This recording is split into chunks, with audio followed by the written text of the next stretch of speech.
যুদ্ধবন্দী নারীদের সাথে অমানবিক আচরণ হয় বলেই 1949 সালে জেনেভা কনভেনশনে বলা হয় যুদ্ধবন্দীদের সাথে মানবিক আচরণ করার কথা, কিন্তু সেই কথা পর্যন্তই সীমাবদ্ধ, কখনো কাজে কর্মে এটা প্রতিফলিত হয়নি। কোনো দেশই যুদ্ধবন্দীদের সাথে ভালো আচরণ করে না ইসলাম ছাড়া। কি বিশ্বাস হলো না?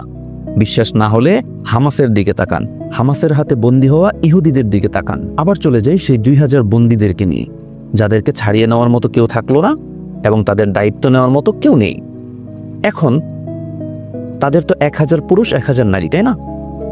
এখন তাদেরকে তো ছেড়েও দেওয়া যাবে না, কারণ এক, সৈন্যদের যদি ছেড়ে দেওয়া হয় তারা পুনরায় সংঘবদ্ধ হয়ে আবার যুদ্ধ করার পরিকল্পনা করতে পারে। দুই, যদি পুরুষদেরকে আটকে রেখে শুধুমাত্র নারীদেরকে ছেড়ে দেওয়া হয়, যাদের দায়িত্ব নেওয়ার মতো কেউ নেই, যাদেরকে ছাড়িয়ে নেওয়ার মতো কেউ নেই, এবং তাদের পুরুষরা বন্দী অথবা তাদের পুরুষরা যুদ্ধে নিহত হয়েছে, এখন এই নারীদের হাতে মাত্র 2টা ওয়ে জীবনযাপন করা।